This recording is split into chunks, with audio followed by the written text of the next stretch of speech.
It's time for Wayward Wednesday. That's right. And we have a very special guest who are joining us from Wayward Pines. So stay tuned on who it is. You're tuning into the destination for TV superfan discussion, AFTERBUZZ TV. And now, let the buzz begin. Keeping it classy here. Is this the procreation room? Not so classy. Are we in the procreation room right now? You see the lights? I mean, we have a crowded room right now, so I wouldn't put it past like, hey guys, welcome back to AFTERBUZZ TV Wayward Pines. We're recapping episode 5, Sound the Alarm. I cannot believe we're already on episode 5. We're halfway there. Yeah. I'm your host, Kanika Lal. Follow me on Twitter at Kanika Lal. To my left, I have the super fly, super cool guy who we would not be here without. Please introduce yourself. You're so sweet today. Yeah, today I am because we have a special guest. What's going on, y'all? It's your boy Nino. You can catch me at Nino Lanera on Instagram, Twitter, Facebook, all that good stuff. And Miss Fashionista, who I love looking at her outfits all the time. Thank you, thank you. She is being really nice Super today. nice. What's going on? Just today. Yeah, hey everyone, it's Jordana. And you guys can find me on Twitter and on Instagram at Jordana_Morfin. And this ball of energy who just lights me up when I'm so tired each week. I was going to say, what do you have to say about me? No, hey guys, I'm Paige Bonanno. You can follow me on Instagram and Twitter at Paige Bonanno. And this week we're so excited, so honored we're joined by this actor who literally is in everything. That's how he introduces himself, but he's in everything. You may have seen him recently on NBC's Aquarius, also Central Intelligence starring Kevin Hart and Dwayne Johnson, and of course he's Adam Hassler on Wayward Pines. Please help me welcome Tim Griffin, who's very clean shaven, so thank you for that. It looks a lot different. There's actually a lot of the crew that was working with me when I'm in my full makeup. Then we do some, well, I can't spoil it, but when they see what I look like, but with it, there's going to be some Hassler flashbacks as well. Oh, okay. And so when I go back to my clean shaven look, there were Teamsters on the crew that were like, who are you? Holy fucking shit. Rick, so you're Am I able sitting to right swear? across from You're us. fine. You're good. Oh. You're good. Yeah. So you're sitting right across from you us can do today. whatever you want. We're like, oh, we can't even recognize you on screen right I now. know. I mean, we're going to talk about this more, but what a shift in your character. Yeah. What a dramatic shift. Also, can you just tease the fans your social media too so they can follow you? Well, I'm at on Twitter at the Tim Griffin, and then I think somewhere on Facebook. If you find me my Twitter, it'll find the other. All right, cool. Guys. All You'll right. find me other things. Well, thank you again for joining us. So let's get into this episode, which there were a lot of wow moments. We made some good predictions from last week. There's a So drop all the of them, ring you guys moments. remember? Everything. Yeah. Everything came true. Yeah. So we start off with a scene which I thought was in present time when we're seeing a little bit more intimacy between the couple, I thought they were Rebecca. going to reconsummate. I know. But little do we know it was a flashback because she opened the window or the blinds and it was a beautiful view. So we get a lot more insight into Rebecca's past. I know in the beginning we were kind of not really feeling her. We weren't really, I guess, sympathizing with her. Did that change for you guys at all in this week's episode? I think it started changing for me last week when we saw her interact and, take charge with the whole Lucy situation.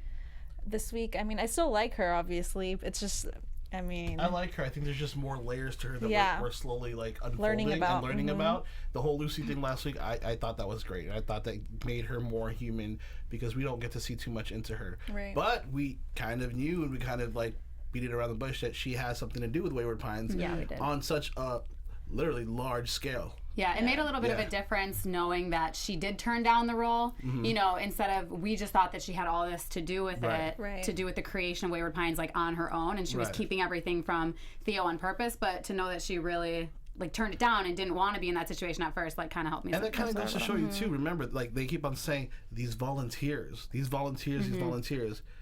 Damn, he was just kidnapping people. Yeah, it was he's like, I want you, so I want it, and you're gonna be there. Well, that was from the beginning. I mean, what we saw last season. Yeah, I mean, your character was working with Pilcher and being very manipulative and charming. But if you remember, in season 1, I go to Pilcher in the first episode, and it's raining, and I have my little umbrella, and I say, I want to call it off. Yeah, and he's like, it's been done. It's been and he done. goes, it's all done. Right. Do we know how they connected in the first place?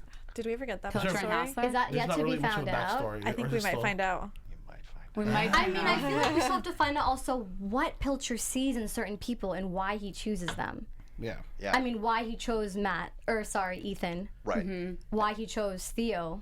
You know. Well, the interesting thing is, and this was actually sort of explained to me, and I don't know how much ultimately gets told in the story, but there's a reason that, for example, when you talk about, you remember there's a reference tonight where she goes, this project seems, and he goes, it seems crazy, and she's like, no, this seems expensive. One of the things they explained to me when I first did the show is like, I'm the head of the Secret Service.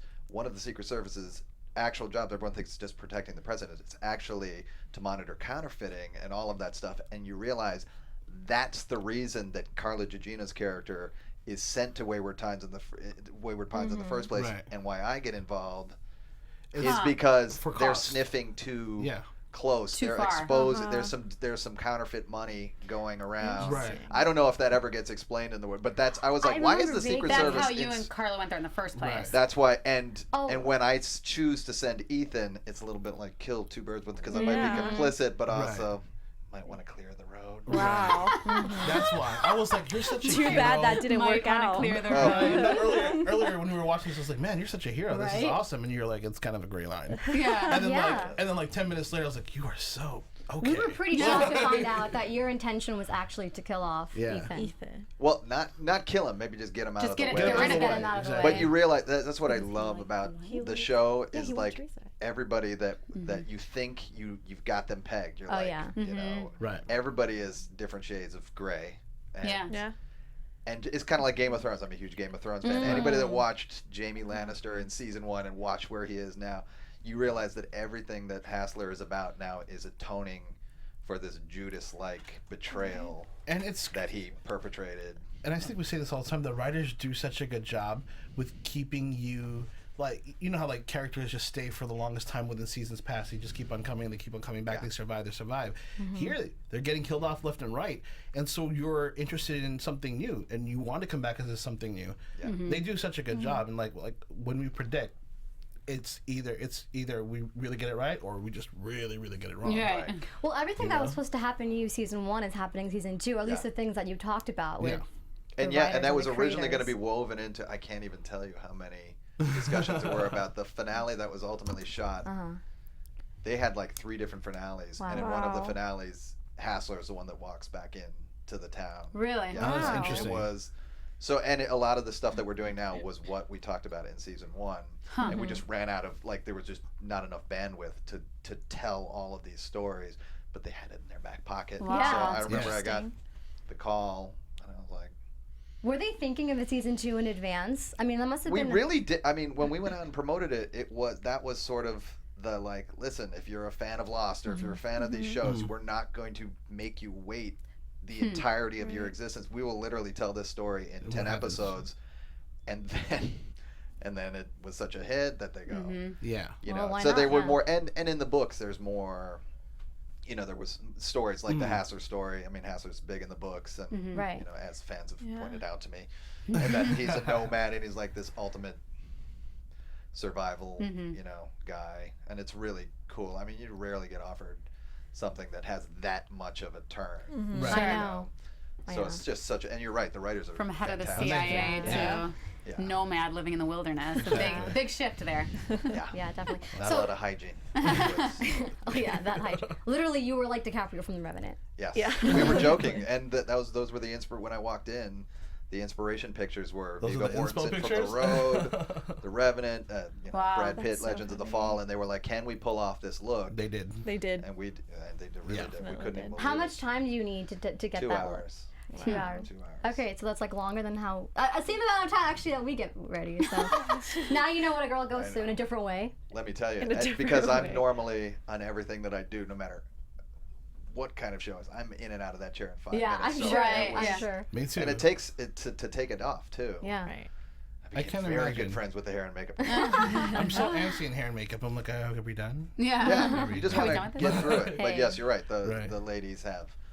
But they have the magic trick to get us all dolled up. Right. So let's talk about this female Abbie for a second, and Mrs. Fisher. Let's just call her Fisher. Yeah. She's not Mrs. anymore. I still hate her. She's not a fan. Her kind of observation of this female Abbie, who seems to be so important. We later find out kind of that she possibly might be communicating with these Abbies, and, you know, telepathically. So what did we make of this interaction between her and the cage? How human-like she looked. Well, she said what was that mark on her hand? What do you guys think of that? Fisher was saying also, she's like, well, you know, the other Abbies all calmed down when she came here. Yeah. So that kind of like fed our prediction about her being like the queen bee and everybody listening to her. I don't know. I just thought that was interesting. Right when she got there, that everybody calmed. I was also really surprised why she was so calm. Like the female Abbie. Right. Why was she? She's just very docile. They're saying like she didn't seem to feel pain when they pushed the needles in her. I feel like she knows, like, because she's a rarity. They haven't seen one before.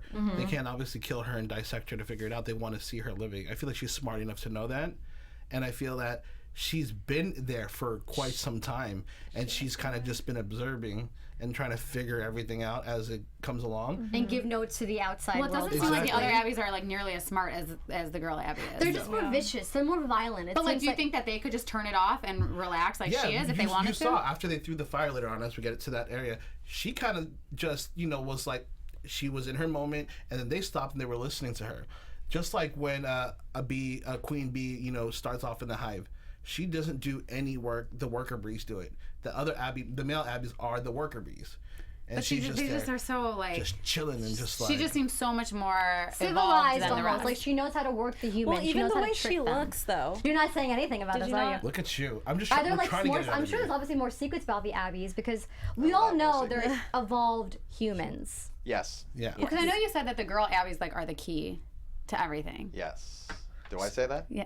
I don't know. In general, well, Yeah. Yes. Did I say that already you on the say show? that? In an interview that I read. Well, think didn't I in last week's episode? I said they're not our They're not our They're enemies. our They're replacements. Yeah. In which case, Hassler, remember, has been out there living So he So knows. he's been surviving First, right? 12 years. 12 I years, mean, 12 years, yeah. it brings up such an important question. Does humanity deserve to exist? I mean, like, we could debate about this forever. Like, are we completely ruining the natural process of evolution like we talked about last week? Right. These are big, like, not only can we survive, do we deserve to survive? It's Yeah. big, I mean, like, the subtext of everything That that's was a going on in big the show. situation last season, or during the limited series time, was that question like, should we fight humanity like that, or they're doing this because we need to start caring about the Earth and caring about where we live because something like this could possibly happen. You know what I mean? At this time, I think the Abbies are getting a little bit more smarter because that looks like what's outside of Wayward Pines is finally sustaining again. It's green. It looks like there's life. The deers are there. There's birds flying. There's birds, yeah. You know what I mean? So I feel like Life outside's getting, it's improving more than it's life improving. inside. You know what I mean? And like we're in Wayward Pines, we're the aliens. Exactly. We're not supposed to be there. Exactly. You know what I mean? We're wrecking nature's course. Right. And Just that's like we are in real life too. I feel like this Earth is that's right. deteriorating. right. That's right. That's Yeah. right. Look at that. All right. Well, that's what. By the way, I'm sorry. That's what our commenters said. That's what the people on YouTube were saying. A lot of you guys had really, really great predictions and what you guys thought about it. Just want to call that out and say that. But I read it in there. They came with the predictions. Yeah. You guys have been spot on since like day one. Did we? So we still don't know what the mark on her hand No. stands We for. don't, but here we see Fisher kind of getting a little bit insecure about being really a hypnotherapist. That was pretty funny, you know. That was great. That was great. She so wants to be qualified to take on this research, but they're giving Theo this, But she's this not lead. qualified. But I think she knows it herself. She's not. She does know qualified. that, of course, yeah. And the way she said, she's like, I've been researching for so But many why years. do you think she's so adamant on being in charge of this, though? Because she's Just been for, there like, since her the own beginning, ego? and she Yeah. feels Yeah. like she is. You know, she's been there with Pilcher. She was the one that helped him plan all this. Like, she wants to She be should have been- the main She's- girl. She should have been the person Like who would Pam. take over. Right. She Yeah, wants to be like And seen as Yedlin Pam. is now it woken seems. up for what, like a week? Exactly. And Yeah. suddenly he's Taking charge, right? being promoted Calling the above her. shots. I And love she's that. like, I've been here for years and years, and you wake up and you think that you can just take over everything. I you feel like probably isn't could. she one of the only like originals that are left? Obviously, She probably, like, Can we Pam talk is dead, about and Margaret so is for a everyone else. second? Even though we just did, but the fact that they Margaret named her Grounds. Margaret and Who's that gonna nurse. do the growl? Anybody? Rah, rah. You sounded like Is that Red Rum? Red Rum. You don't want to get my impressions right now. Yeah, I mean that nurse there too named all of them, kind of like humanize them in a very degrading way, though. I feel like we're gonna see him more. By the way, Yeah, he I seems feel like like. we might see him more. I don't know. I don't know if it looks like I look straight. I don't know like what I'm Look supposed at to you give away or when not we make a give away. prediction. Yeah. No, know. you He can didn't give seem away. very prominent to Yeah. me. AfterBuzz TV is all about giving away what happens. I think for you're the right about fans. like by giving them the names. Yeah. Dehumanizing. The humanizing Yeah. element Yeah. is gonna come in. I'm just saying. Yeah. I feel like he might be back again for some odd reason. He might be Theo's right hand man. You think? I don't know. I didn't think he seemed that prominent to me at all. Putting it out in the world. I think he was just, I mean. And I'm just keep on saying it and just looking straight at Tim to see if I can break him, but it's not working right now. He just seemed like a random character. Right. Really? Right. Thank you, Tim. Maybe. I was just like, he's just there. Didn't even think about it. Small little nuances. I don't know. Let's get to what's happening on the outside too. The outside of the fence? Because we have Teresa kind of. Oh yeah. I mean, poor Teresa. Again, I've said this before. Like, what a tragedy she's going through. You're sad again. Thanks, Lost Kanika. her husband, huh? I'm sad again. Thanks. Yeah, I mean, like, lost her husband, lost her son, and she makes such a good point. A mother should never outlive her son. That is just so true. Well, we just kind of saw like all the stuff that was going on out there too, like how Hassler came up and was saying, you know, we'll help dig the graves, and he's like, it's not my intention to die out here, and Hassler's like, well, once they come, then, you know, it won't matter anymore. You'll see this happening. What did the direction tell you when you were reading this? Did they say like how did they give you your motive? You just felt so bad that you had to go back to save Teresa. You had to be with Teresa. Well, yeah, you realize, and I think I referred to it last week, where what's the thing that's kept me alive? Because I've got the same situation. Yeah. Like I'm in a world of, you know, all of my choices have imploded against me. I've gone out, you know, to look for humanity, and I've seen what's out there, and now I'm coming back. What's the thing that keeps me going? I have to atone for what I did to Teresa. So when I've come face to face with her, and then she's like, "You're the reason my family's dead." Like, it just everything, you know. He just desperately wants her to forgive. And we mentioned that last week, right? We said it, like we said, why would he come back after all that time? And we felt like you had like a duty to her. Yeah. Like, and now to protect her. And the weird thing is, she's in this position where she's like, my child is dead. My husband's dead. I don't want to be out here, and I know the feeling because I've been like going. You've experienced a lot alone for all of years. the like you go, should I just put a bullet through my brain and just end this? You know, and we're just like, I just don't understand how he survived among the Abbeys for so long. Yeah. From the acting perspective, did you kind of have to like prepare yourself for emotionally preparing yourself for that kind of role? I mean, you're supposed to be somebody who came back from a very emotional, traumatic experience outside. And you know what's interesting is at the end of season 1, you know, in the video that I send back to everybody, if you look, I mean, like, it's all quick hits, but there was a difference between, because I had a couple months to prepare for that, and I just lost all this weight, and I just looked like I hadn't slept and whatever, and it was, so that now amplify that by 100. I knew I was coming back to the, you know, you're almost in this fugue state where you're, you know what I mean, you haven't interacted with anybody, and so when I first wandered on set, we were just trying to get the approval of hair and makeup for, you know, the producers and whatever. I was standing there as Hassler. People all thought it was actually, you know, people thought I was a homeless person that wandered on set because I was just standing there left by my. So it really was. That's when I realized how. Yeah. And that's his. He's in his. You know. I mean, you were used to the Hassler, Secret Service agent who was on, you know, on point, giving the directions, and you just turned completely like a zombie almost. Just. Yeah. Will we learn more about how he did survive among the Abbeys for that long? Yeah, I was gonna ask that too. Or can you not? Well, you will realize that yes, he was out there, and it's interesting because there's a theory about was he out there surviving, or was he allowed to be out there surviving? Like, because you come to realize he's got information about the Abbeys. You know, that Xander tries to bootleg. So he's like, I've got. Maybe. Well, because you were sent by Pilcher in the first place for some reason, so you had to have an assignment. And it said nobody else survived though. Out of everybody, you're the only one. Yeah. You had service on you somewhere, some situation. Something. So we find out. It's a really cool. And then wait, okay, last week you had like strong PTSD. Yeah. Like super strong. Yeah. And then this week, you look a lot more sane in the situation. Is it because you're outside of the fence? Because I'm outside. You're Wayward Pines. You notice, like, I want to get. Yeah. You know, like, you were like quick to. I'm gone. That's the sad thing is you know, when you fight. I think it's a lot of things that a lot of vets experience when they come back, and that was the way that they definitely pitched it, is like, imagine the worst PTS, you know, SD, and then you come back to the town. You suddenly don't belong anymore. Right.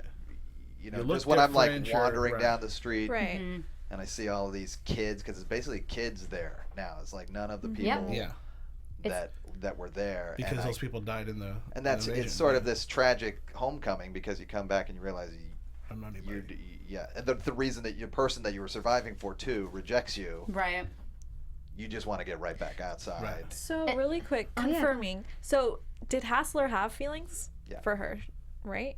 Yeah. Well, you come to find out. I mean, it's funny because M. Night Shyamalan set this up from the first scene that we have together where she's trying to get information. He's like, what do you think happened? And I'm like, I can't, you know. Right. You realize he's more than just Ethan's boss. He's been there for the birth of their child. He's been friends with them and also knows that this is why I say this sort of the moral shades of gray. If you think of it, he knows that Ethan's having an affair with Kate. Yeah. And like here's like when you sort of love somebody and then you realize that the person that they're with, that they're devoted to, is treating them like shit and whatever, and you're just like. So did you have? So it's a subtle. Go ahead. So you're saying it's subtle feelings for Teresa, right? Or did you have situations with Teresa before this whole situation?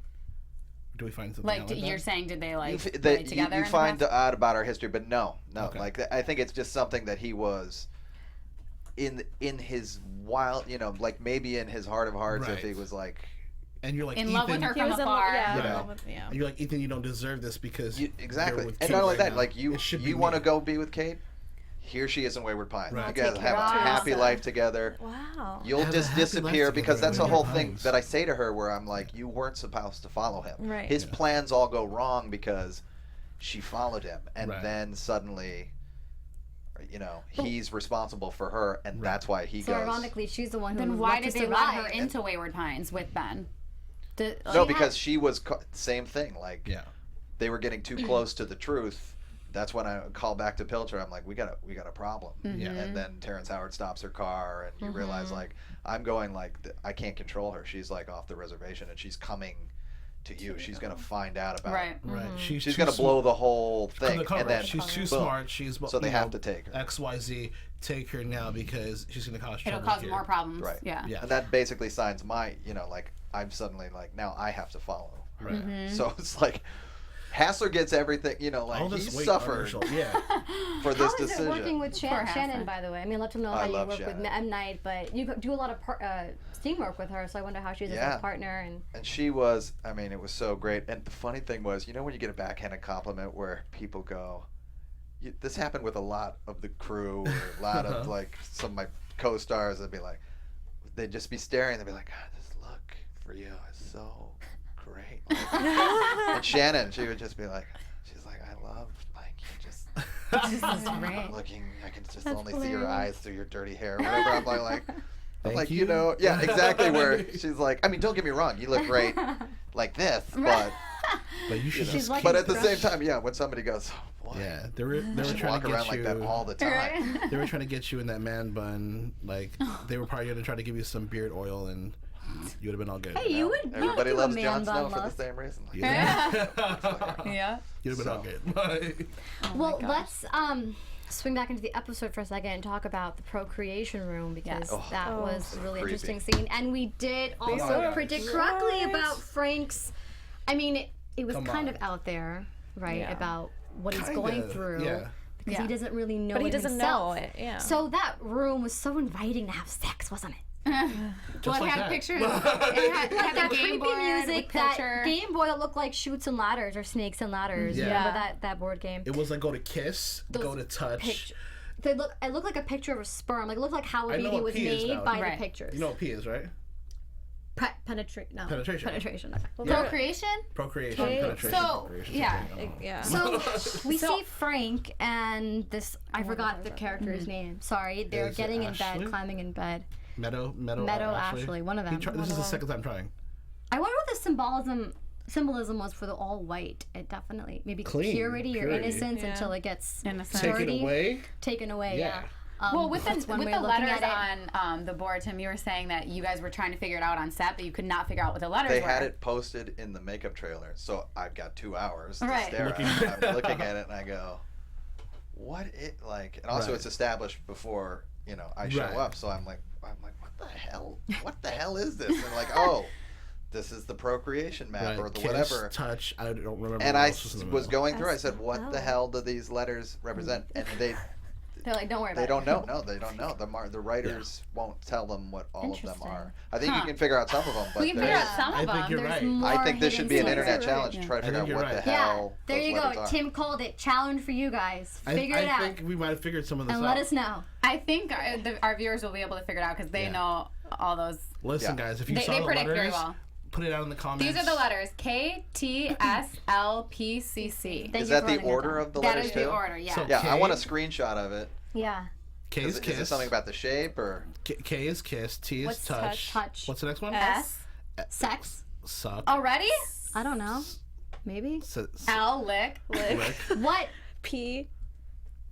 Yeah, exactly. You see how it falls Penetration. apart, And you're then like, CC, what would CC be? I'm not even gonna go there. Next. Conceive child. That's pretty good.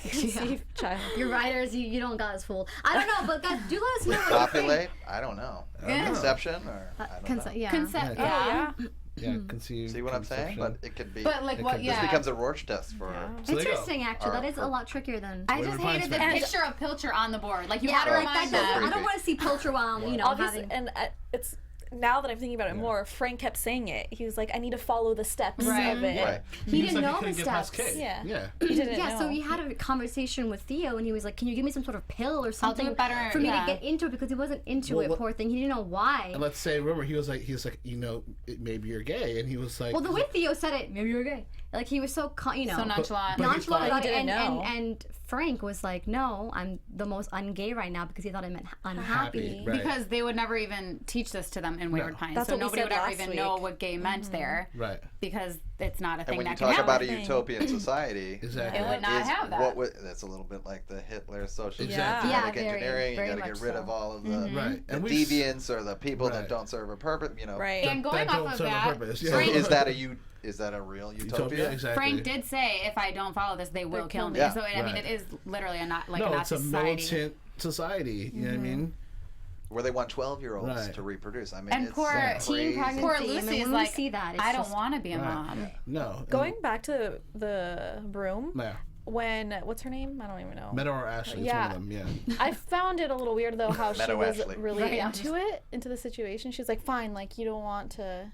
I think she wasn't Well, also, like nervous. Frank said, I mean, this is our glorious obligation. Yeah. If That they was don't my do it, quote. they'll be killed. Yeah, that's we true. didn't even go over So our there's so quotes. much pressure on these teenagers. I know because, well, we have a lot of excitement here. Yes. That's why. Maybe in the end, there's so much. Where was I? Pressure. Excitement, So much Pressure for yeah. these girls. So I don't blame her And either. I think it was almost like, well, fine, you don't like me, you don't like me. She was like getting self-conscious now because, That too. you know Yeah. what I mean? If you're not into me, like, She's what- assuming it's her. Exactly. Exactly. Yeah. And that now they're going to find fault with her. Like, you're Right. the defective Right. one. You're Right. the reason it's not happening. Like, Yeah. what are we going to do with you now? Yeah. right. I also kind of wanted to get your intake on the differences between Ethan and Theo. Like, they're definitely parallels. Yeah. What do you think each one kind of, brought to the scenes, and how did they want to make Theo a little bit different from Ethan's character in terms of coming into a new Well, town? I think the being fact that he's a doctor, I mean, like, Ethan, if you think of it, his mission is just like, how can I get get out of here? Out. And Right. then when they make him sheriff or whatever, it's like, okay. Because they both have that sort of hero complex about, like, they want to That's very save. true. But right now, I think the funny thing is,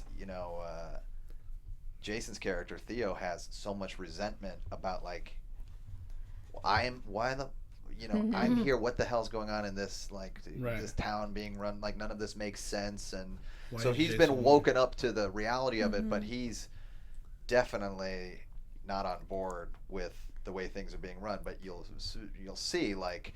Here he gets promoted. Now he's Right. sort of like he's He's smart and he's so assimilating. valuable to the town that if he wasn't a doctor, they would probably just Put him kill back him. to You know sleep. what I Yeah. mean? Yeah. And And so like- he's going to use that because he knows that they need him. Right. They didn't know that at first. I remember Right. Jason was so ready to get rid of him Yeah. until. Right.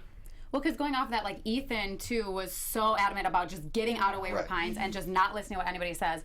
Whereas Theo he obviously doesn't agree what's going on, but he's like, okay, he's not accepting it, but he's taking on his Yeah. role and trying to help people instead of just running around like a crazy person Yeah. like Right. Ethan was just trying to get out. I think he has a plan though. Like he has a plan to and I think the female Abbie has a plan once again to attack from within and try to make it where he's on top of the situation. You know what I mean? Well, you'll realize that he recognizes she's way more important than. And that's and I feel like he already knew when he came in, was like, you're not gonna touch her. Yet my favorite character, Mrs. Fisher, was all like, do it, and I'm just like, grab her face. Like, yeah, literally. Like I said, she does it so well, and you mentioned she's the sweetest lady. Hope is like the sweetest, and it's just so funny because those are the people that play the greatest evil. Yeah, that's why they are good actors. Before we get to the big reveal, though, I want to quickly talk about the flashback, Rebecca's flashback. That dinner scene was just candlelight, long table, normal dinner conversation. In a mountain, though.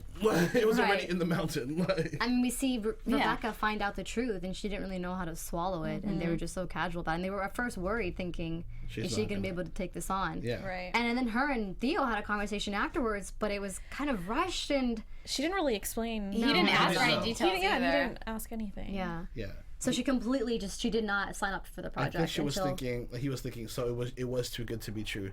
So you're not going to go with it anymore. And, I think this is the interesting dynamic about their relationship. It's not that they wake up in Wayward Pines and suddenly it's like our perfect relationship has been ruined. Right. They brought problems to themselves already.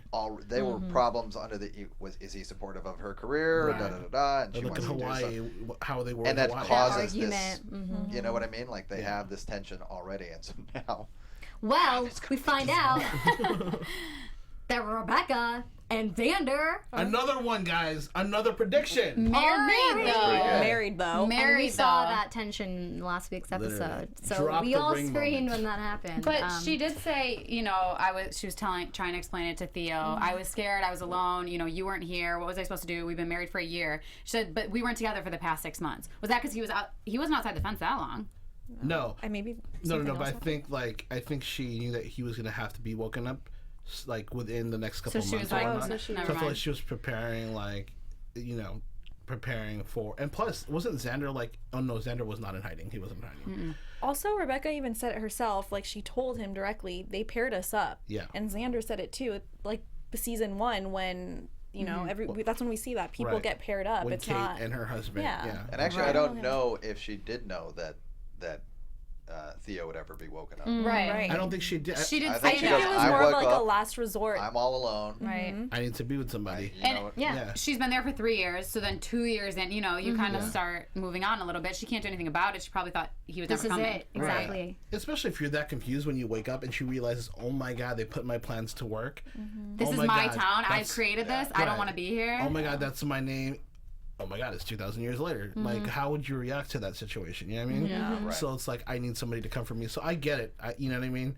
Just the way it happened, the way the reveal was. You would think, though, because we saw a little bit about Ethan seeing those plans. Like, he said, oh, is that a beer garden? Oh, what is this?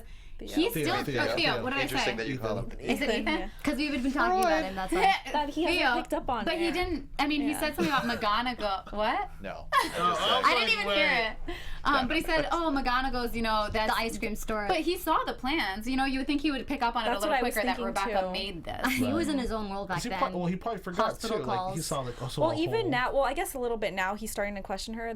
That's when we saw the whole ice cream shop thing. Yeah. But I mean, I would feel like you would kind of know now a little bit more. Because to him, it's like it just happened yesterday. Yeah. No, and I think he does know. I think he's kind of hiding it within. And this whole, I think the whole you're married type of situation is gonna break, the last straw on the camel's back.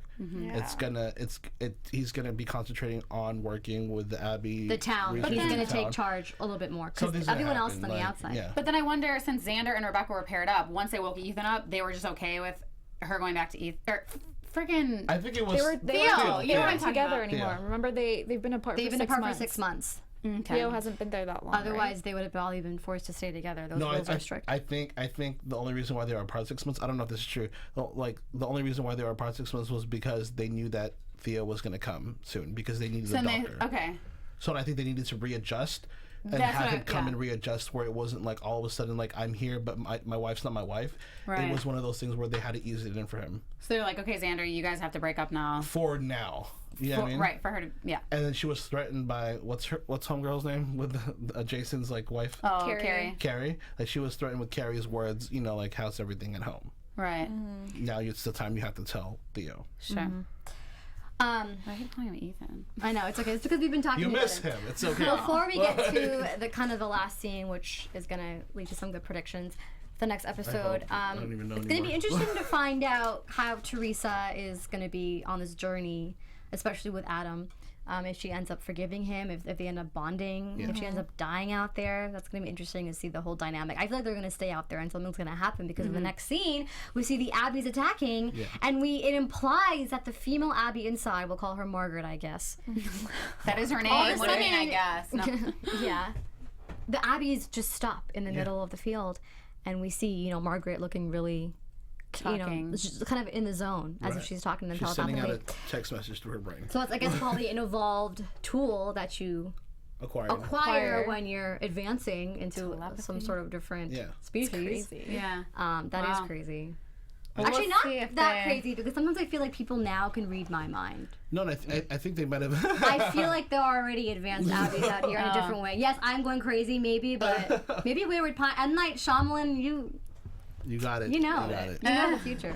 He's like, I know what's going on. Us Night's, Indians like, are pretty. strange. Okay. Anyways, Prediction. I was gonna ask you a question because I asked these hosts a few weeks ago. Yes. I think I know. If you were in this Yep. situation, Oh yeah. This is literally what I was gonna. yeah. So if you were in this situation and if you knew the future Yeah. of what would happen to our society, to our civilization, would you just soak up life every day and live it to the fullest, or would you agree to this plan? Are you talking to me personally? Personally. Yeah. Yeah. Tim Griffin. Man. I mean, that's a. Would you let it happen, or? Because you'd still be around for a while. You would live your whole life. Your kids would live their life. Your grandkids That would would be the live their depressing life. thing, because I think if it was just me and I was responsible for nobody but myself, Yeah. I would live every day like it was my last, Right. and enjoy the day in the sun. The sad and depressing thing, this sort of goes to climate change and everything. When you have kids, and you realize you are supposed to leave. What if you're supposed to leave a better world behind you, and if you feel like you're burning through the Resources. Earth's resources, at what point do we as a society be like, well, I got enough for me. I got enough for the next my kids, but what if your grandkids or your grandkids? You think beyond just at the some current point situation, people have to start, Right. and I think we're actually at that tipping point. I don't see the same sort of where people are like, nothing you can do, throw your hands in the air. Like, I think people want to, especially this generation seems to be very committed to. So that would be the depressing thing. If it was an inevitability, like you knew that the sun was going to explode or something like that. I don't know. What? Because that's also going along the question of, would you just let nature take its course? But what if I don't think I'd slingshot. Okay, so what if you were in that situation where you got kidnapped and you were in Wayward Pines? Would you be one of those people who would follow the rules, or would you be like one of the Good rebels? question. Me personally, I'd probably be one of the rebels. There you go. Yeah, there But- we go. But like, what are you being a rebel for? Yeah. If you Because you But can't this go is another anywhere. thing. Like, it becomes a gray area, because when you have responsibilities to somebody other than yourself, like, let's say they pair you with some kids or something like that, and now you can't just go off and lead the revolution. But I mean, that's why, and they do get into these sort of really meta questions. As a really cool. It's leading towards a very. Sure. I guess just being a rebel of, helping the rules change, not be so crazy, instead of, being a rebel trying to get out like Ethan. Right. I think because I he would didn't be a know. rebel too, because if I'm living in a militant kind of world, and I came from a world where things were finally starting to slowly get better here and there, you know what I mean, and things were improving, and it was starting to become something new. And then I wake up to here, and we're set back another 50 years, although we're ahead 2,000 years. You know what I mean? Like, why would, in my heart of hearts, I would be like, I can't do this. You know what I mean? If I understood what was going on. Right. I mean, it's an interesting Overall. conversation But it's to have hard. with What if you yourself. lose your life? Like, if you know that by standing up for that, or I mean, this is sort of. If I you take it back to like Nazi Germany, Right. where I could die you if were I stand up for ordered it. to like inform on your neighbors, or McCarthy America or whatever. It's real. Like, you might lose your livelihood or your whatever. And at you that don't point- go along. Right. We all like to say what we would do. Right. But when you're in that situation, it's real hard. It is, How but you then would it's act. also like there's nothing left out there, so might as well just try. And if I try dying, Yeah. then so be it. So festive and fun conversation we're having right now, guys. All the time. So before we get into predictions, though, I want to learn a little bit more about Tim. We all do. Who is the man behind Adam Hassler? Who's the man behind the beard? Which looks so good on you, apparently. Yeah, we all love it. Speaking of Rebecca building houses, don't you do that too? I do. Tell us more about that. That's kind of cool. Yeah, tell us more. I should know that. Oh, Rebecca, she's an architect or whatever? Or No, you. Yes, me. Yeah. Well, yes. Because you do that in real life. I or do you that have, in real life. Yeah. That is, the story behind it was nothing more than when I was a kid actor in Chicago, and I sort of reluctantly got every job. I was like, this is the last job. Like, this will be like a boy band. Like, eventually it's like, well, thanks for playing, and now off you go. Right. Now we're putting you out to pasture at age 19. I literally kept waiting for that to happen, and I kept working, and I go, this just doesn't seem sustainable. And I read an article about Harrison Ford, that he was a carpenter and a contractor, $1 million contractor before he ever got Star Wars. And so the story goes, I don't know if it's true or not, you know, like he was building the archway that all of the actors in town were coming to audition to Star Wars for. Like, he was George Lucas's contractor, and he was building this archway, and he goes, every one of those people, every who's who in town would walk through the door, and then they'd just look at him and be like, this guy's just a laborer or whatever, you know, wouldn't give him the time of day. And he sort of had this fire in his belly where he goes, I lose money by being at an audition, so if you want to audition me, or else I'll leave. And so the story goes, like, half the people would be like, who are you? You're nobody. Get out. But then half of them would say, like, this guy's got something. And I remember as a 19-year-old, I go, I'd love to have a skill set that would make me feel that way, whether it was true or not. So I taught myself carpentry. Wow. Nice. Then it just so happened that it got bigger and bigger, and I lived in Laurel Canyon. I lived in a circular castle turret room. And when you have a room like that, you can't put furniture. Like, there's no room to put, there's no corners. So I had to build all of this furniture that was, everything was built in. The bed had, you know, speaker equipment and all this stuff. And it got more and more elaborate, so that when my wife and I got our first house, it was stripped out bank-owned property right down the road.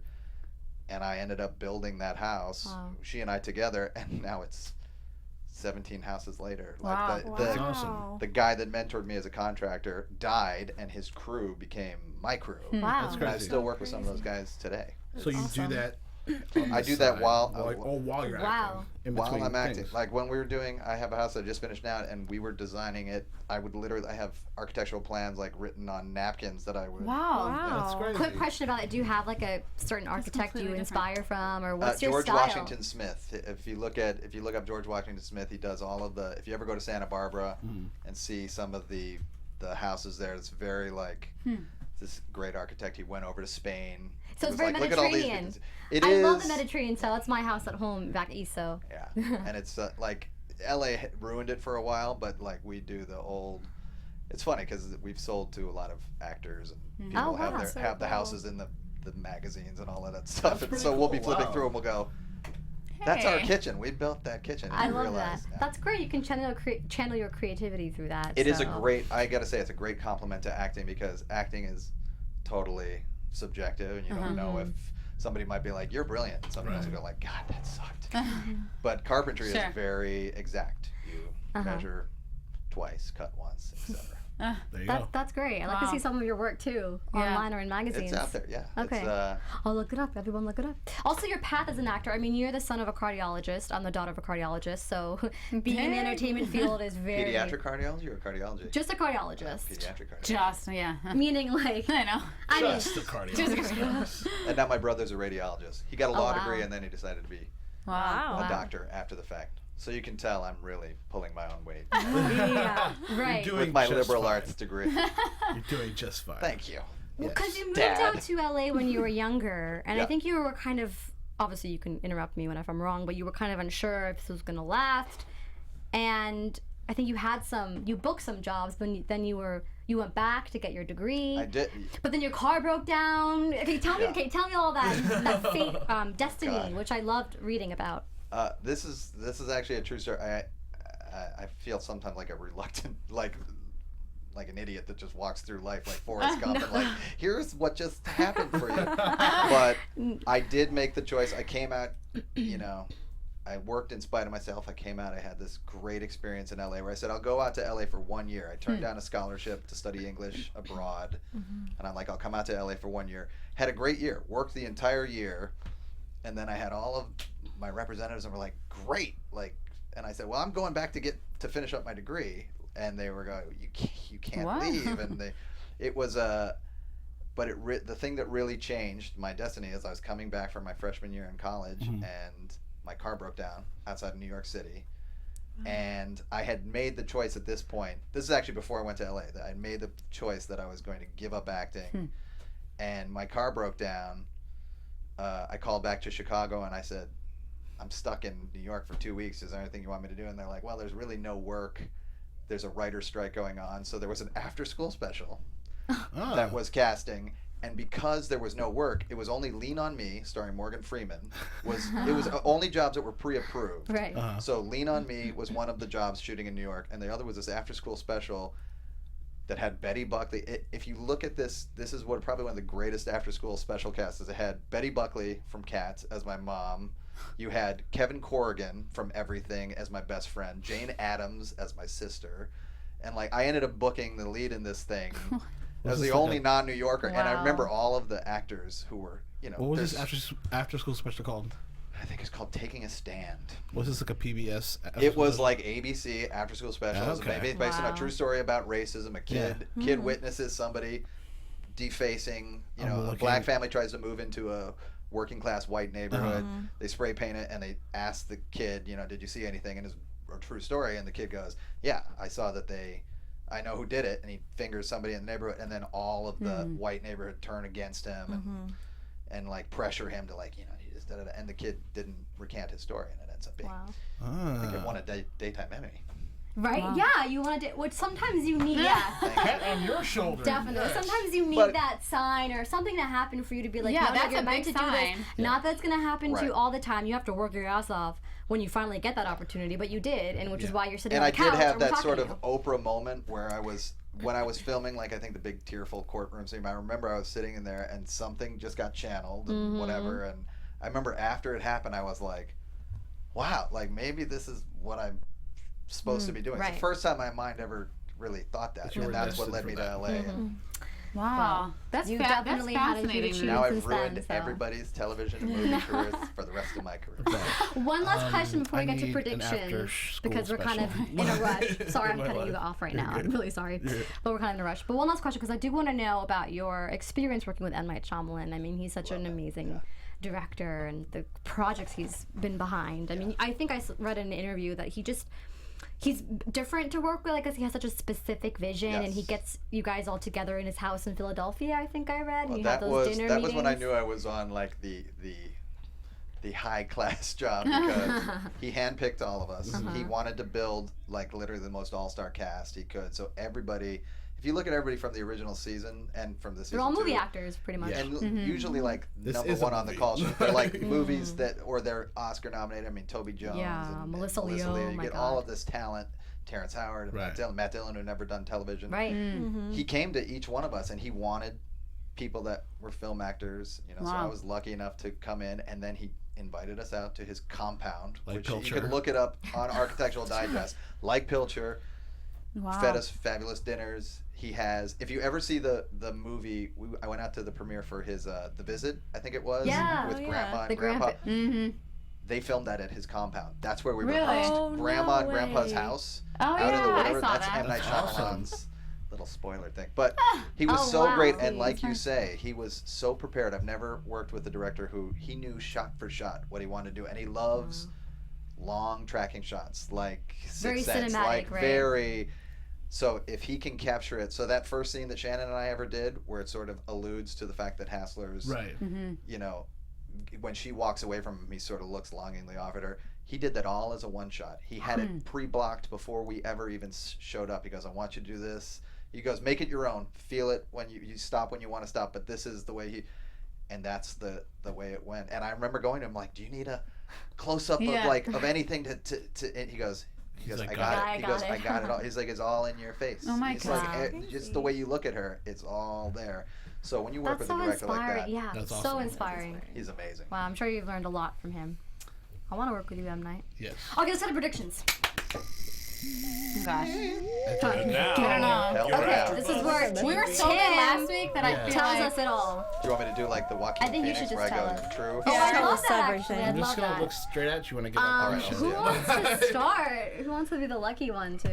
Go ahead, girls. The only thing that I can really think of is that, like, Theo is going to team up with the female Abbie, and, like, they're going to do something together. Theo's going to, okay. Like, he's going to be on her side, and they're going to kind of, like, team up together. I like that. He's like, I like it a lot. I can see like a split between like the whole Rebecca thing's really gonna get to Theo right now, so I can see them going in like different directions. Maybe him super focused with the whole Abbie, thing, and her not. I don't know what she's in. I'm not sure what she's. She's focused on Xander. No. I do want to know though. I don't. It's not really a prediction, but it's more of a question.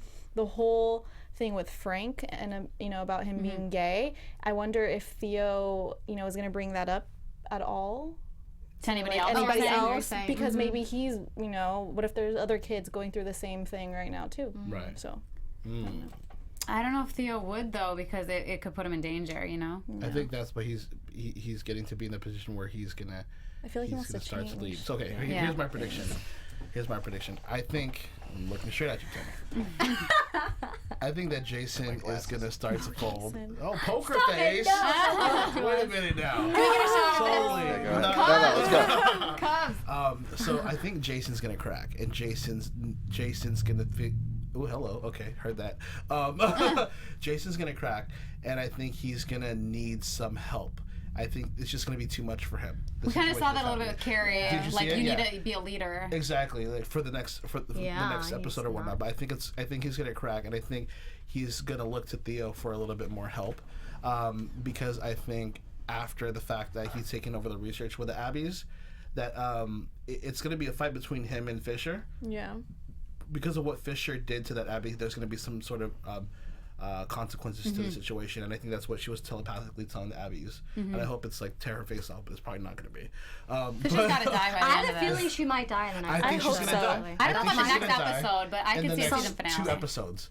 I think they might cut her off. I mean, I don't know if she's gonna kill. I mean, the actor's not gonna work anymore. I don't know. Something's gonna happen. I feel like I feel like it'd be like the second to last episode or something. And and the relationship between Hassler and Teresa, it's gonna come back and it's gonna bond again, and something's gonna happen, and it might end up in a love story. Oh. That was a lot. That's a lot of predictions. That was a lot of predictions. Yeah, I better be right. What's your prediction? I feel pressured now because I feel like I don't have anything really to say except for the fact I know, like literally, you guys took everything. Give me something good. I'm still on that same prediction that I said last week. What was that? What was it? But I don't know if I'm still on that same one about an Abbie and a human.